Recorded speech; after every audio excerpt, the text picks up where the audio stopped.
Hi everyone, good evening, good afternoon, how are you all. कैसे हैं आप लोग? खुश हैं, स्वस्थ हैं, तंदुरुस्त हैं, अपने अपने घर पर हैं, पढ़ाई कर रहे हैं। लाइफ में थोड़ा स्ट्रेस है, ऑफ कोर्स। लाइफ में ना ऑब्स्टेकल्स, हर्डल्स आते ही आते हैं, लेकिन हम लोगों को उससे आगे बढ़ना चाहिए। Let me tell you, perfectly audible, perfectly visible. तो अपनी जल्दी जल्दी से नोटबुक निकाल लीजिए। आप लोग जहाँ पर भी जब भी क्लास अटेंड करते हैं तो आप लोग कहीं पर तो कुछ नोट डाउन करते होंगे, नोट्स बनाते होंगे। So now let's quickly start with the class. आज का द हिंदू में से एडिटोरियल लेकर आई हूँ, और उससे पहले कुछ इडियम्स करने वाले हैं हम लोग। आज वो कैब के बदले इडियम्स करेंगे, इडियम्स जो हमारे इसी पैसेज में से हैं। By the end of the day, आप by the end of the class आप लोगों को 2 पैसेज कराऊंगी आज की क्लास में, और वो 2 पैसेज जो होंगे उसी में से मैं आप लोगों के लिए क्या उठा कर लाई हूँ बेटा? वर्ड्स उठा कर लेकर आई हूँ, right everyone? So now let's quickly start. हमारा जो पहला वर्ड है बेटा, इडियम है, वो है make ends meet. Make ends meet का मतलब क्या होता है?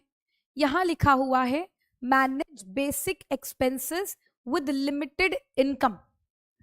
तो जब हमारे पास ज्यादा पैसे ना हो, लेकिन उन्हीं पैसों में अपना घर खर्च चलाना हो, तो अपना जितना भी पैसा हो, बेसिकली जितने भी हमारे एक्सपेंसेस हो, उनको मैनेज करना है उस लिमिटेड इनकम में।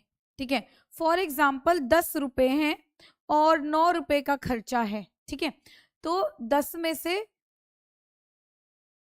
और 12 रुपए का खर्चा है, राइट? तो अब उस 12 रुपए को ऐसे मैनेज कर रहे हैं, लिमिटेड इनकम है 10 रुपए की, तो इसी में ही अपना गुजारा चला रहे हैं। Right everyone? Right everyone? So make ends meet हम तब यूज करते हैं। इसके लिए आप एग्जाम्पल ले सकते हो, जैसे कि he works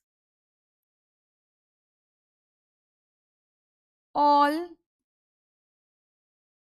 night long to make ends meet। Right everyone? ये एक एग्जाम्पल हो सकता है। क्लियर? नेक्स्ट वर्ड आता है spill over into violence. Spill over into violence मतलब कि इनटू वॉयलेंस बोल रहे हैं, मतलब पहले वो कुछ चीज वॉयलेंट नहीं होगी। जैसे हम बोलते हैं ना कि हमने स्पिल द बीन्स कर दिया, बेसिकली स्पिल कर दिया, सीक्रेट खोल दिया, राइट? कोई राज की बात फैला दी। Got it? तो अब यहाँ पर स्पिल मतलब भी फैला देना। अब उसको नॉर्मल किसी भी चीज को वॉयलेंस में फैला दिया देना। एग्जाम्पल देखो, extend beyond limits and turn violent. Extend beyond limits, कहते हैं ना कि पैर उतना ही फैलाओ जितनी चादर है, लेकिन कभी कभी ज्यादा फैल जाते हैं। तो जब हम ज्यादा फैल जाते हैं अपनी लिमिट के अकॉर्डिंग और वॉयलेंट हो जाते हैं, फॉर एग्जाम्पल 2 लोगों के बीच में लड़ाई हुई और इतनी बात बढ़ गई कि वॉयलेंट हो गए एक दूसरे के प्रति और लड़ाई में कन्वर्ट हो गया। तो आप इसमें एग्जाम्पल क्या यूज कर सकते हो? प्रोटेस्ट का एग्जाम्पल लो अगर, the protest that started on a good note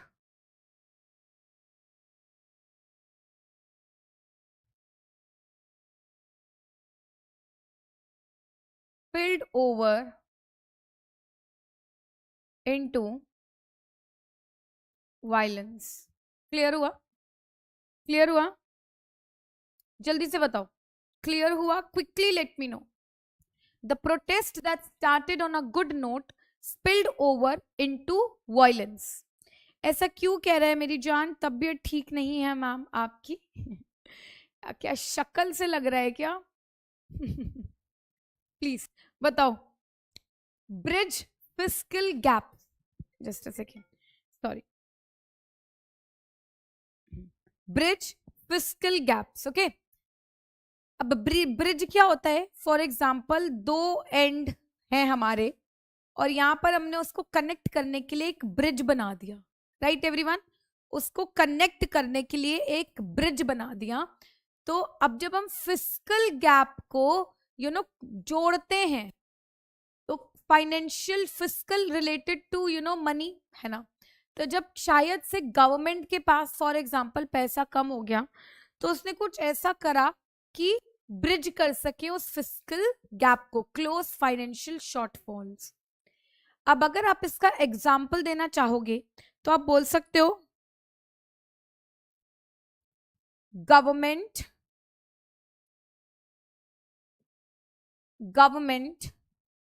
raised taxes to bridge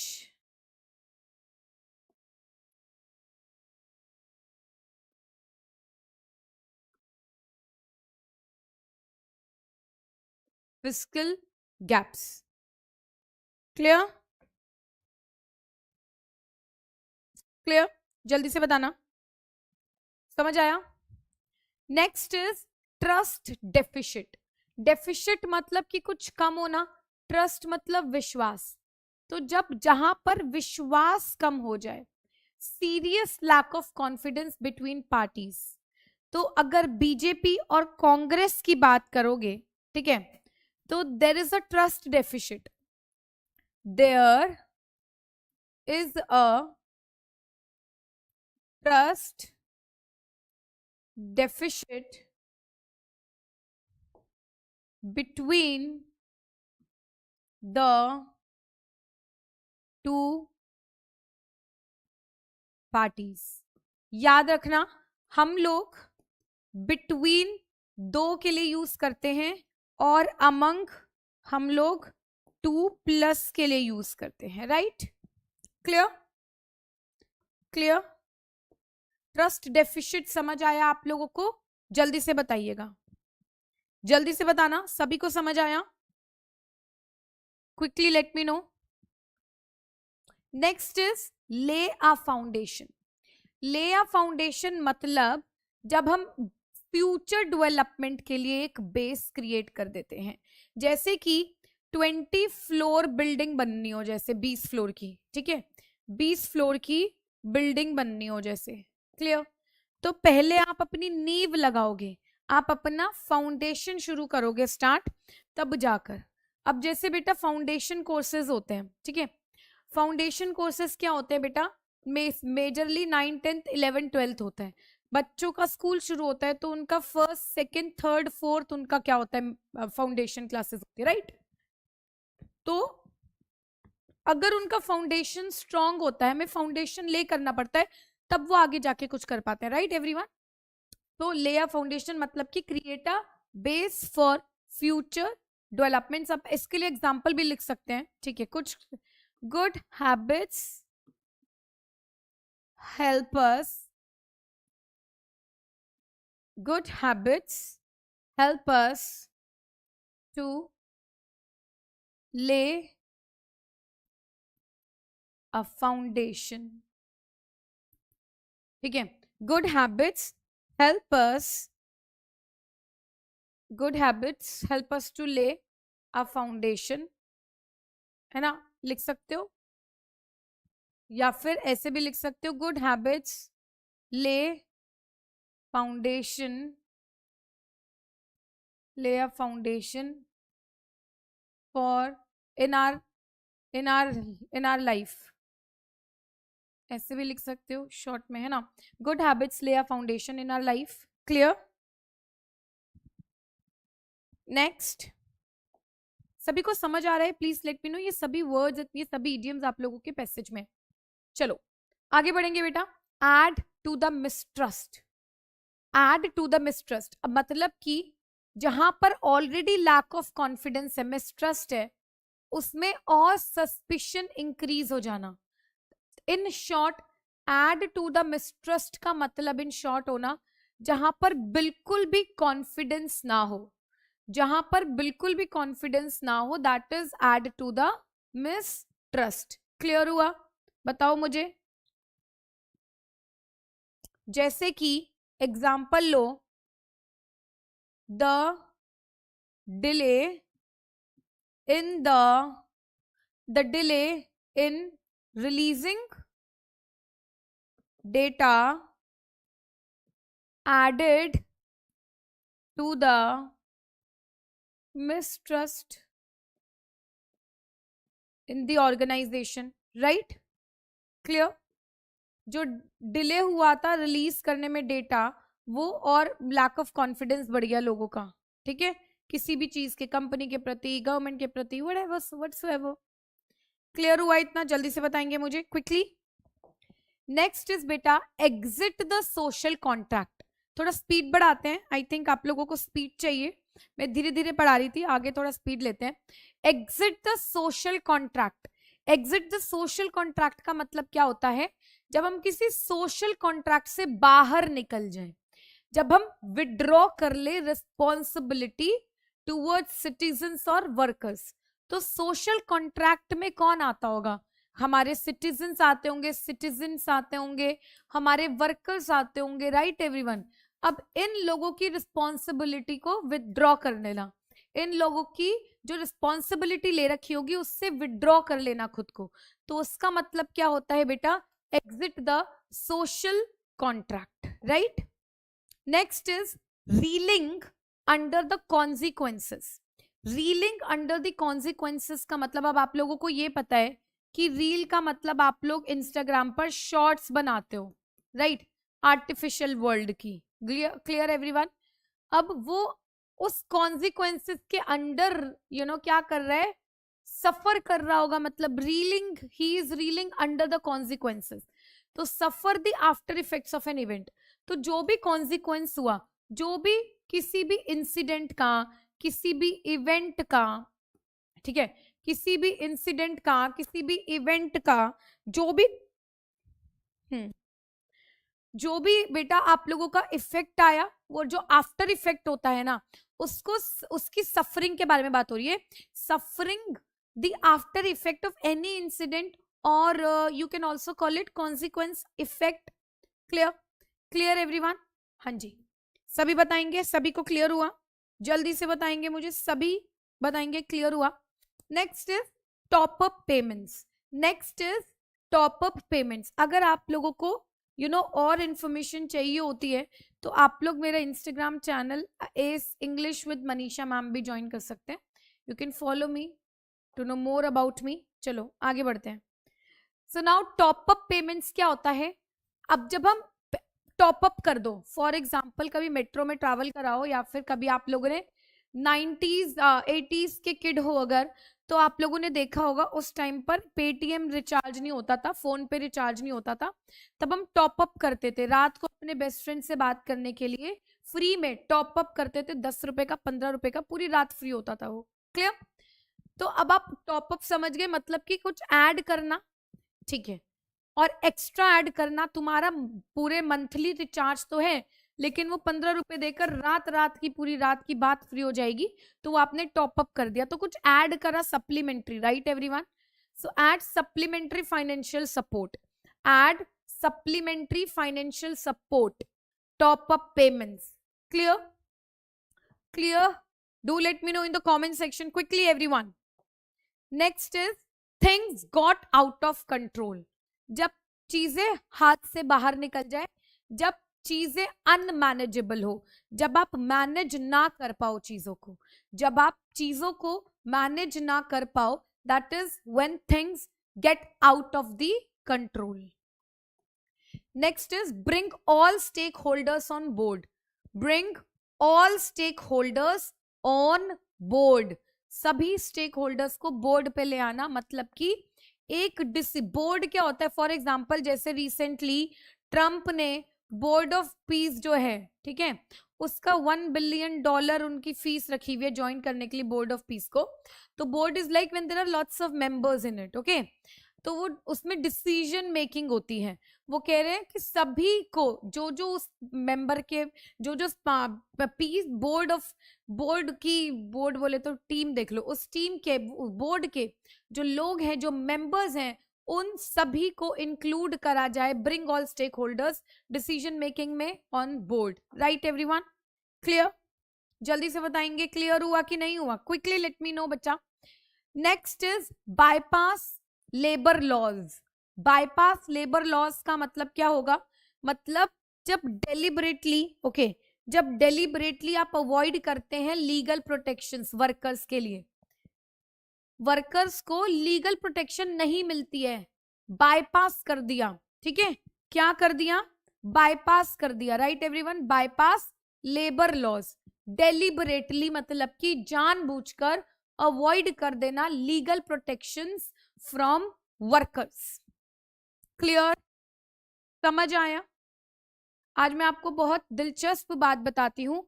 मेरा एक बेटा है जो 4 साल का है, 4+ है, और आज वो अपनी लाइफ की पहली पिकनिक पर गया हुआ है एक्सकर्जन पर गया हुआ है, अभी पता नहीं आया है कि नहीं आया है, okay.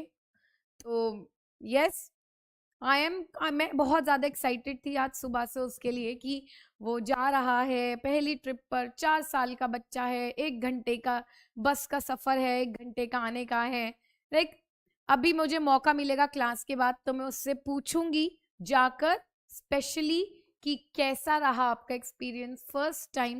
And to be very frank, कभी आप लोगों से मिलवाऊंगे कि आप लोग चाहोगे तो, सिर्फ इंग्लिश में बात करते हैं, उसकी Hindi is like very weak, उसे आ ई करना नहीं आता है बहुत, अभी हिंदी भी सिखा रही हूँ मैं उसको, बट यस इंग्लिश में ही पूरा कम्युनिकेट करता है। कभी मौका मिलेगा, अगर अभी आ गया तो आप लोगों से अभी मिलवाती हूँ, यू विल एंजॉय चलो कमेंट सेक्शन में जरूर बताइएगा अगर आप उनसे मिलना चाहोगे, उनकी इंग्लिश सुनना चाहेंगे अगर। चलो, तो बाईपास लेबर लॉज मतलब क्या होता है, जब हम डेलिबरेटली मतलब कि जानबूझकर अवॉइड करते हैं legal protection, got it everyone? चलो, वर्कर्स के लिए।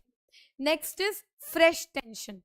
फ्रेश टेंशन मतलब कोई टेंशन जो कि फ्रेश हो, मतलब कि कोई भी स्ट्रेन, कोई भी स्ट्रेस न्यू फेज का हो, कोई नया टॉपिक का स्ट्रेस। फॉर एग्जाम्पल दिन रात एक ही टेंशन रहती है कि वो उन टॉप 10 टीचर्स में हम कब पहुंच पाएंगे, ठीक है, ये मेरा है, ओके। आपका है कि आप वो ऑफिसर कब बन पाओगे, clear, right everyone?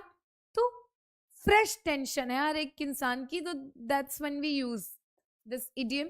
Next is absorb fiscal shocks. Absorb fiscal shocks मतलब कि जब हम सडन फाइनेंशियल स्ट्रेस को बेयर करना पड़ जाए, जब हमको सडन फाइनेंशियल, अचानक से जो फाइनेंशियल का स्ट्रेस आ जाता है, फाइनेंसेस का स्ट्रेस आ जाता है, उसको जब हम बेयर करते हैं, right everyone?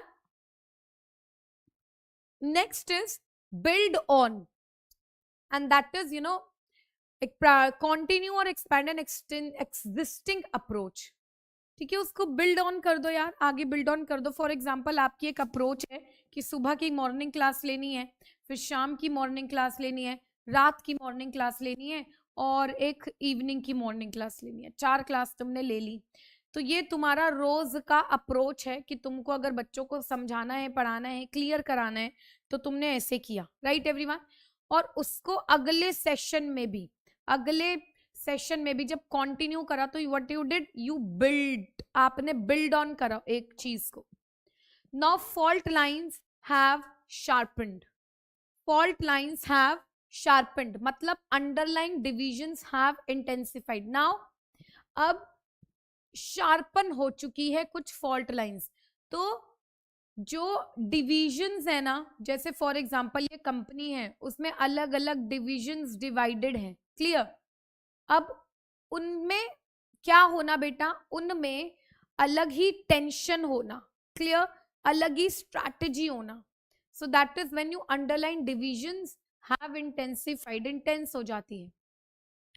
Grant rightful dignity, जब हम, डिग्निटी का मतलब क्या होता है, रिस्पेक्ट होता है, ठीक है, रिकॉग्निशन होता है, जब हम रिस्पेक्ट और रिकॉग्निशन प्रोवाइड करते हैं सही तरीके से, clear? Next is rebuild lives appended. अब रीबिल्ड करना वो अफेक्टेड लाइव्स, रिकवर करना सिवियर डिसरप्शन से, मतलब कि अब जब अपेंडेड मतलब क्या होता है, जिनकी लाइफ उथल पुथल हो गई हो, क्लियर? सो रिकवर करना उस उथल पुथल लाइफ से, समझे? At regular intervals, at regular intervals मतलब रिपीटेडली, एक पीरियड ऑफ टाइम को, एक पीरियड ऑफ टाइम पर पहले ये करा, फिर दोबारा से वही करा, उसी टाइम पर फिर वही करा, तो एट रेगुलर इंटरवल्स हुए हैं। क्लियर?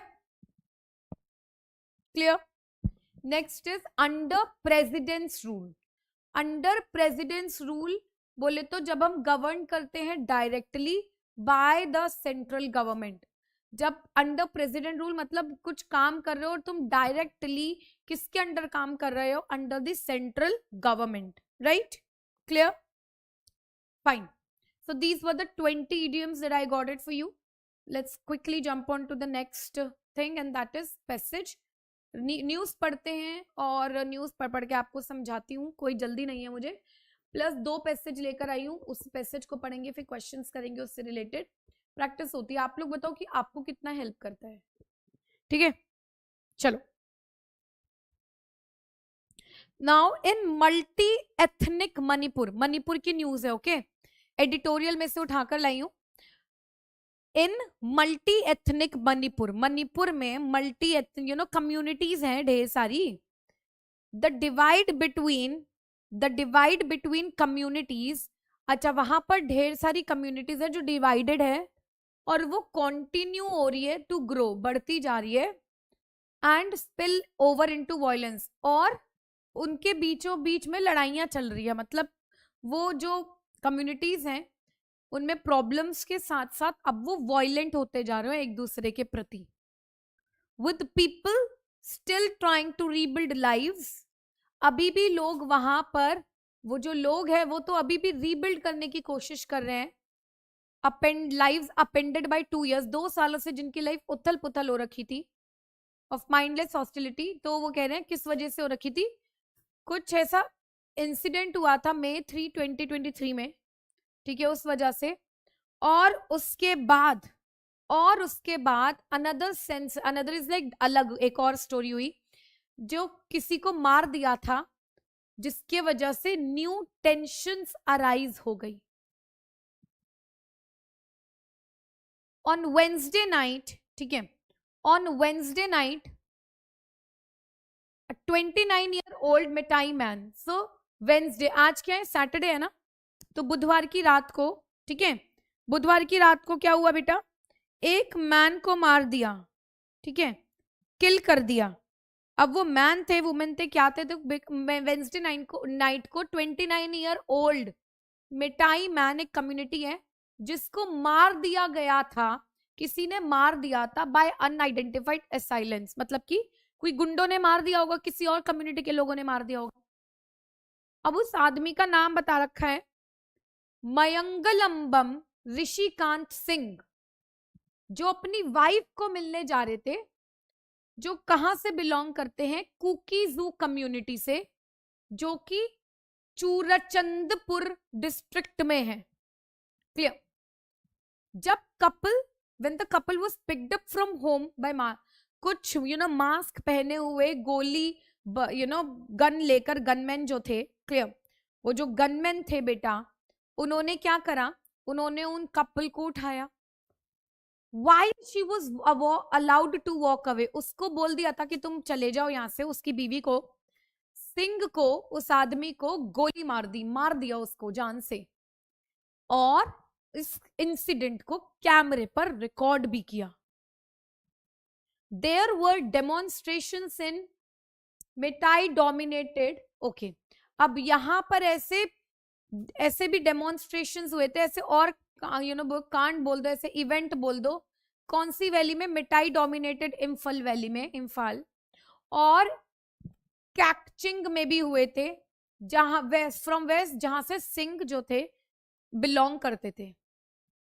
लोगों ने ब्लॉक कर दिया था Indo Myanmar Sugnu road, okay, पूरा एक रोड ब्लॉक कर दिया था जस्टिस के लिए, अपनी फैमिली की, उनकी फैमिली के लिए। तो सिक्योरिटी ऑफिशियल्स के अकॉर्डिंग वेंसडे रात को, ओके, सिक्योरिटी ऑफिशियल्स के अकॉर्डिंग वेंसडे की रात को व्हाट्सएप पर एक जान से मार देने वाली वीडियो गुवाहाटी आईपी एड्रेस की, ठीक है, और टाइटल कि no peace no popular government, ना तो कोई पीस ना कोई पॉपुलर गवर्नमेंट, ठीक है, ये करके वायरल हो गई। जो जॉइंट एक्शन कमेटी बैठी, ठीक है, उस इम्फाल वैली में, उन्होंने डिमांड करा कि जो केस है वो नेशनल इन्वेस्टिगेशन एजेंसी को दिया जाए। जो तो भरमार ट्रस्ट डेफिसिट था, लैक ऑफ ट्रस्ट जो था, ट्रस्ट डेफिसिट था लोगों के बीच में उस स्टेट में, वो किसके प्रति, प्रेसिडेंट के रूल के, वो डगमगा रहा था बेसिकली। तो जो फॉल्ट लाइन थी ना बिटवीन द हिल्स, तो प्रॉब्लम क्या थी, जो ट्राइब्स ने डोमिनेट कर रखा था ना, और जो वैली थी, जो मिटाइस का घर था, वो बहुत ज्यादा शार्पन्ड हो गई थी, उनकी इंटेंसिटी बढ़ चुकी थी, उनकी लड़ाइयों की, उनकी प्रॉब्लम्स की। सो मणिपुर जो 1972 में एक स्टेट बन गई थी, और उस मणिपुर में 33 रिकॉग्नाइज्ड ट्राइब्स हैं, ठीक है, और ईच ट्राइब जो है इंक्लूडिंग कुकीजो, नागाज और बाकी नॉन ट्राइबल कम्युनिटीज जैसे कि मेटाइज, उनकी एक यूनिक आइडेंटिटी है, उनका एक अपना अलग कल्चर है, which the political leadership has to be mindful of, कि जो पॉलिटिकल लोग हैं उन लोगों को भी उसका ध्यान व्यान देना चाहिए, सोचना चाहिए। राइट एवरीवन, क्लियर हुआ? Despite witnessing waves of insurgencies, so despite, बावजूद, किसके बावजूद बेटा, है ना, किसके बावजूद मेरी जान, give me a second, या अपेंडेड का मतलब होता है अपसाइड डाउन हो जाना, ओके, चलो, so despite witnessing waves of insurgencies, अब इतनी सारी चीजें, उथल पुथल, इतना ज्यादा लैक ऑफ ट्रस्ट डेफिसिट होना, इतना ज्यादा वायलेंस होना हर जगह, तो इन सब के बावजूद, ये विटनेसेस के बावजूद भी, इतना कॉन्फ्लिक्ट के बावजूद 1972 से पीपल ऑफ डिफरेंट ट्राइब्स, अलग अलग ट्राइब के लोग और नॉन ट्राइबल कम्युनिटीज जो हैं, वो लोग, उन्होंने काम भी करा है और इकट्ठे रहे भी हैं, बिना लड़ाई के, बिना किसी चीज के डर के।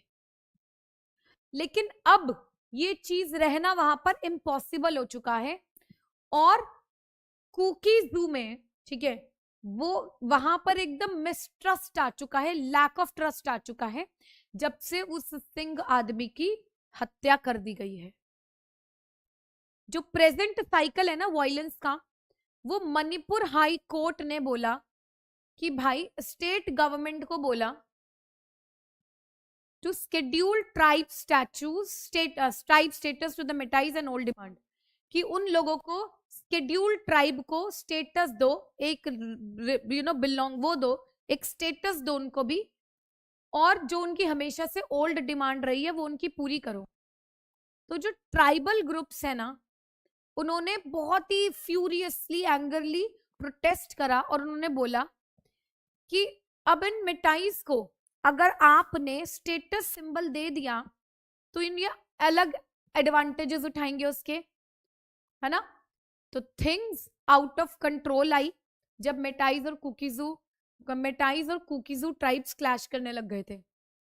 द बीरेन सिंह गवर्नमेंट, जो बीरेन सिंह की गवर्नमेंट थी, उन्होंने 2025 फरवरी में रिजाइन कर दिया,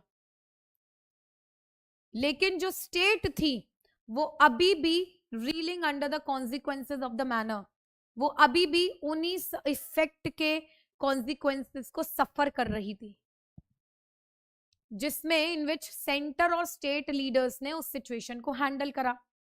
तो परमानेंट पीस पाने के लिए, सिविल सोसाइटी बनाने के लिए, political leaders they need to, उनको पॉलिटिकल लीडर्स को कंटिन्यू करना पड़ेगा काम करना, टू ब्रिंग सभी और सभी स्टेक होल्डर्स को डिसीजन मेकिंग में बैठना पड़ेगा, और रिजॉल्व करने पड़ेंगे issues of identity and marginalisation. समझ आया सभी को? चलो आगे बढ़े। क्वेश्चंस करेंगे, 5 क्वेश्चन है। The author's primary concern, author का जो प्राइमरी कंसर्न है regarding India joining the board of peace is that, give me a second, the question has not been changed here, give me a second, I have the question.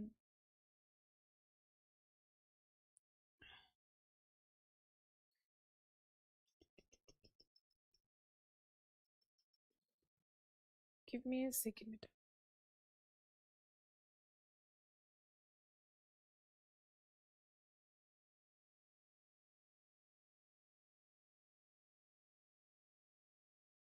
I'll give you the question. I have the question. The author's reference. Question क्या है? इसको हटाओ.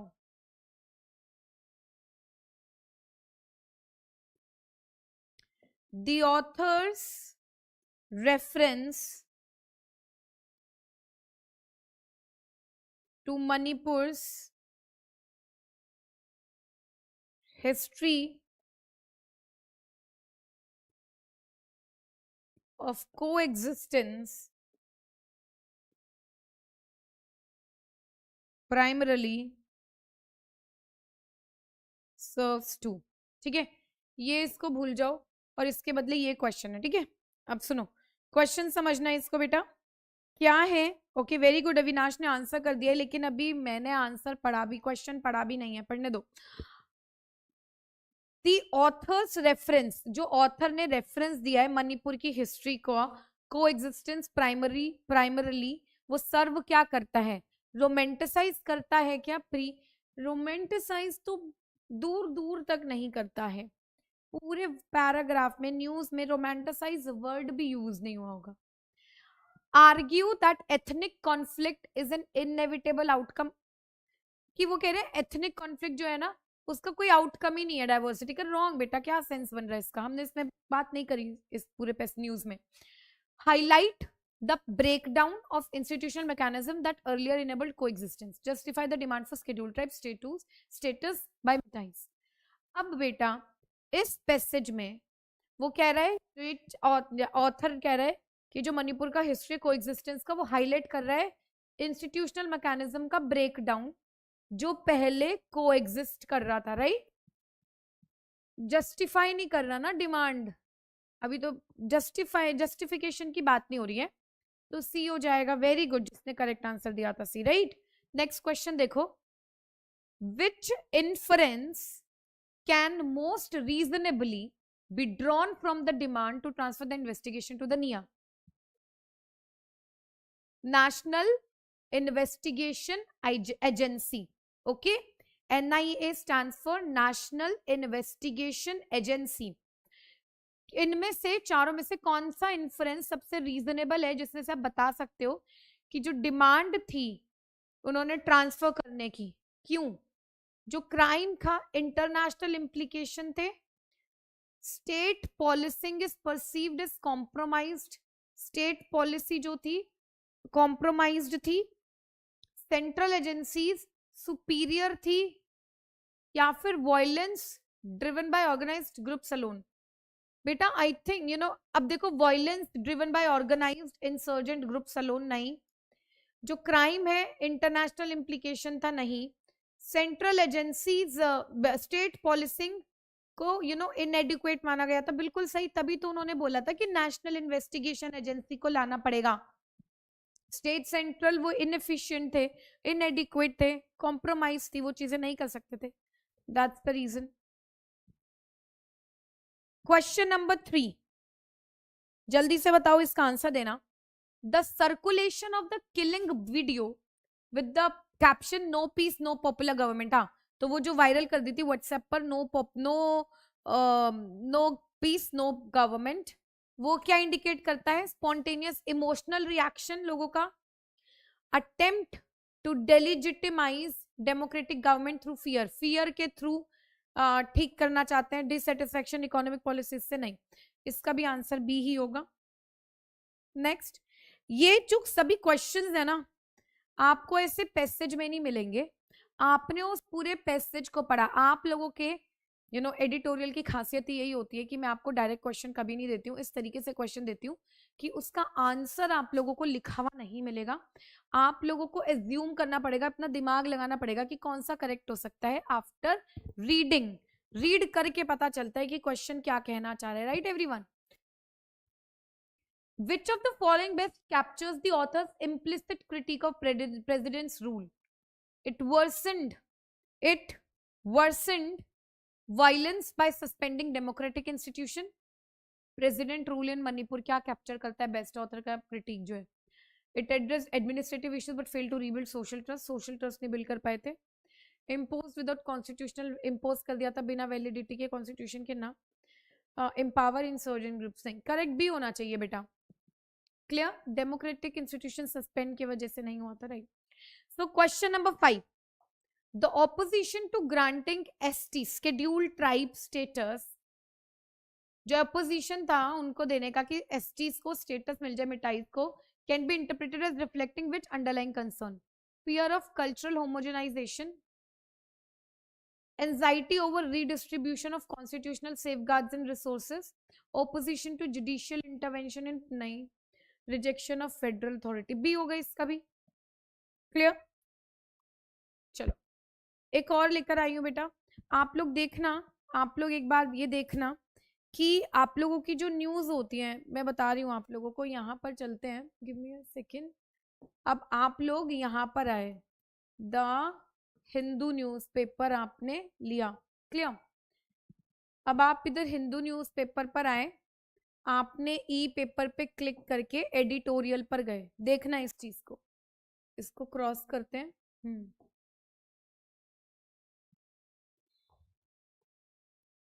अब ये, हाँ ये भी खुल नहीं रहा है बेसिकली।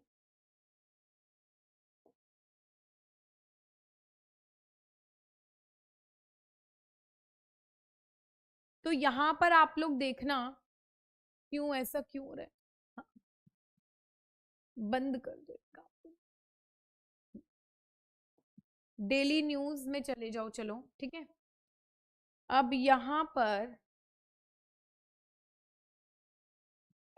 एडिट पर चले जाओ, तो ये रहा आप लोगों के जो ये लेफ्ट हैंड साइड न्यूज है ना, ये तो दिख नहीं रहा है, तो ये जो लेफ्ट हैंड साइड न्यूज है ना, अभी मेरी इस आईडी से बेटा, स्टूडियो वाली आईडी कोई और से कनेक्टेड है, तो इसमें न्यूज़पेपर नहीं खुल रहा है, बट लेफ्ट हैंड साइड आप लोगों को जो न्यूज है वहां से आप लोगों के लिए लेकर आती हूँ, ठीक है।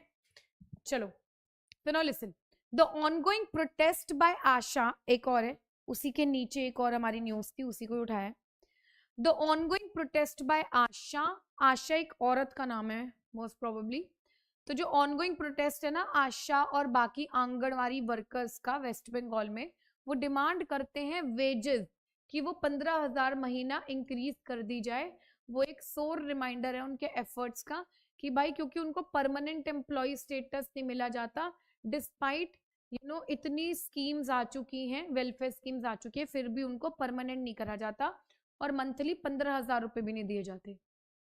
तो जो इंदिरा गांधी गवर्नमेंट थी उन्होंने डिनाई कर दिए थे कि ये जो वर्कर स्टेटस नहीं मिलेगा आप लोगों को, वो status as workers, many of these worker status deny कर दिया गया था इंटीग्रेटेड चाइल्ड डेवलपमेंट स्कीम में, जो कि फाउंडेशन बोलता है कि इंडिया ने कंटिन्यू करा है लेबर लॉस को बाईपास करना। तो वर्कलोड इंक्रीज हो गया, फॉर्मेशन नेशनल यूनियन का फॉलो करता है 1989 में, but even in the liberalisation freedom era में भी जो स्टेट थी उसने कैटेगरी बनाई थी स्कीम वर्कर्स की, ठीक है, और एक्सपैंड कर दिया था सोशल स्कीम को, बट परमानेंट गवर्नमेंट जॉब नहीं मिली थी। तो जो स्टेट ऑफ कर्नाटका थी वर्सेस अमीर भी 1996 में ट्रिब्यूनल डिसीजन था, फर्दर एक्सक्लूड कर दिया वापस से आंगनवाड़ी वर्कर्स को गवर्नमेंट एम्प्लॉयज में से, मतलब बार बार उनको परमानेंट, मतलब परमानेंट स्टेक उनको कभी मिला ही नहीं, बोले तो परमानेंट स्टेटस ही नहीं मिला उनको जॉब का, राइट। उन्होंने फिर क्या करा, एम्प्लॉयज ने कोर्ट में गए और राइट टू फूड ये सारी चीजों के लिए प्ली करा डाला, और 2004 में तो जो आशा प्रोग्राम था उन्होंने मिड 2000 में रूट अपना जड़े बनाई थी, नींव शुरू करी थी, फॉलो करा था सिमिलर ट्रेजेक्ट्री गवर्नमेंट के साथ और एक्टिविस्ट बन गए थे बेसिकली। तो 2010 में जब गवर्नमेंट, एम्प्लॉयज और वर्कर्स यूनियन ने रिकमेंड करा रेगुलाइजेशन का, मिनिमम वेजेस का, पेंशन का, तो जो आशा वर्कर थे ना, 45th लेबर कॉन्फ्रेंस पर सक्सेसिव यूपी और एनडीए गवर्नमेंट ने चोज करा कि उनको इम्प्लीमेंट नहीं करेंगे। 2015 में भी बेचारे एनडीए गवर्नमेंट ने आईसीडीएस बजट को स्लैश करा और ये जो वर्कर्स थे तब से रेगुलर इंटरवल्स पर अपना एंड्स मीट करने के लिए काम करे जा रहे हैं, बट इन लोगों को प्रॉपर परमानेंट स्टेटस नहीं मिल रहा है। The centre also froze its contribution, तो सेंटर ने भी फ्रीज कर दी अपनी कॉन्ट्रीब्यूशन और कि भाई 2018 में इन लोगों को पे करेंगे, in effect leaving ASHA and anganwadi personnel to of physical shocks. और भाई अब उसके बाद वो फिजिकल फाइनेंशियल प्रॉब्लम्स आ गई थी उन लोगों को। तो together with the lack of guarantee of better working condition for gig workers in the new labour codes में लैक ऑफ गारंटी थी भाई कि जितना था नहीं, तो स्टेट ने सोशल कॉन्ट्रैक्ट से बाहर निकल गए और प्रमोट करने लग गए बिजनेस मेट्रिक्स को। और स्टेट्स ने क्या करा, पावर दे दी कितनी, हायरिंग और डिस्प्यूट रेजोल्यूशन में, और वो भी वल्नरेबल, मतलब जो एक्सपोज टू हार्म। प्रेशर आ गया which unions have taken advantage of, जो यूनियंस ने उसका एडवांटेज ले लिया। But there is also considerable disparity. ASHA हाँ ग्राउंड लेवल एक्टिविस्ट है, राइट, ठीक है। सो डिस्पैरिटी आ गई, कहाँ कहाँ चले गए हम लोग। There is also considerable disparity states के बीच में। बेसिकली आंगनवाड़ियों को कभी स्टेटस ही नहीं मिला, यही पूरी बात है। Central honoraria stagnated, states are compelled to top up payments from their own budget, तो बेचारे अपने खुद के बजट में से उनको पैसे निकालने पड़ते थे उसके लिए। तो बेसिकली आज भी कहाँ है आंगनवाड़ी, कहाँ एग्जिस्ट करता है? उन्होंने अपने लिए बहुत लड़ाई करी बट कुछ नहीं। Predictably wealthier states or those facing sustained union pressure have been able to offer more or additional benefits than scaly constraint ones. Nonetheless ये unconscionable है कि जो प्रैक्टिस था ना डिनाई करने का वर्कर्स का, was why because of exploitation। जो सेंटर थे उनको लीगली रिक्लासीफाई करना चाहिए वॉलंटियर्स को, और कोड ऑन सोशल सिक्योरिटी उन लोगों को हायर करना चाहिए, मिनिमम वेजेस देने चाहिए, पेंशन कवर करना चाहिए। लेकिन जो सेंटर और स्टेट है उनको फिजिकल गैप्स को ब्रिज करना पड़ेगा, इंश्योर करने के लिए कि हर एक रीजन में आंगनवाड़ियों को पैसे मिले। ओनली बाय अब इसको इंस्टीट्यूशनलाइज करोगे ना, तभी जाकर कुछ हो सकता है और उनको उनकी राइटफुल डिग्निटी, रिस्पेक्ट उनको वापस मिल सकती है जो उनको नहीं मिल रही है, राइट। तो क्वेश्चन पर आ जाते हैं बेटा। The author's primary criticism of the states approach, author की जो प्राइमरी क्रिटिसिज्म है स्टेट के प्रति, जो अप्रोच टूवर्ड्स आशा और आंगनवाड़ी वर्कर, वो क्या है? Failed to expand schemes, prioritise judicial rulings, systematically avoided labour obligation while expending. हाँ वेलफेयर डिलीवरी वगैरह बाकी सब चीजें तो बढ़िया हो रही है, लेकिन लेबर ऑब्लिगेशंस की जो ड्यूटी है इन लोगों के लिए कुछ नहीं मिल रहा है इन लोगों को, ठीक है। चलो नेक्स्ट रेफरेंस है स्टेट का कर्नाटका वर्सेस अमीर बी। वो क्यों बताया गया है? Judicial activism favour of informal legal validation of excluding scheme workers को एम्प्लॉय स्टेटस नहीं दिया जा रहा, that's the reason. Clear? Which of the following best explains the paradox highlighted by the author regarding Asha and anganwadi workers? बताओ क्या है? Which of the following best examples explains the paradox? Paradox क्या है highlight करने का? कि जो author है वो रिगार्ड कर रहा है आशा और आंगनवाड़ी वर्कर्स को, क्या बताना चाह रहा है? Expansion of welfare schemes alongside declining nutrition indicators, no. Rising unionisation despite falling government employment, ना, ऐसे यूनियनाइजेशन नहीं है इवन दो वो गवर्नमेंट के एम्प्लॉयमेंट फॉल हो रही थी, no. increasing reliance on workers whose legal recognition and compensation stagnated, so they were increasing reliance on workers जहां पर legal recognition पीछे हट रखी थी ना, हो नहीं रही थी, मिल नहीं रही थी।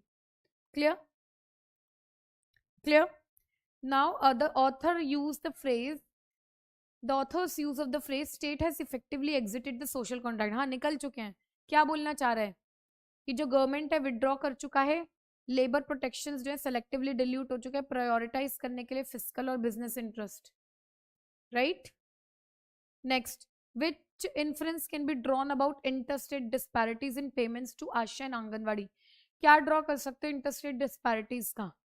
सो they result primarily from differences, they reflect administrative inefficiency, they are an outcome of uneven fiscal capacity और यूनियन पैसेंजर के प्रेशर की वजह से, they are mandated by central labour codes ना। यही हो जाएगा बेटा। तो ये जो 2 पैसेज मैंने आप लोगों को कराए हैं, आप लोगों को आपकी एडिटोरियल में से न्यूज़ उठाकर लेकर आई हूँ। एंड या thank you so much everyone. वापस मिलेंगे, अभी 3 बजे मिलते हैं, 50 तो होने ही वाले हैं। 10 मिनट का ब्रेक लेकर पानी पुनी पीकर आती हूँ। आज एसएससी की क्लास में वॉइस करने वाले हैं, शुरू करेंगे वॉइस के कुछ रूल्स। तो जल्दी मिलती हूँ आप लोगों से 10 मिनट में। बाय बाय, टेक केयर, अपना ध्यान रखिएगा।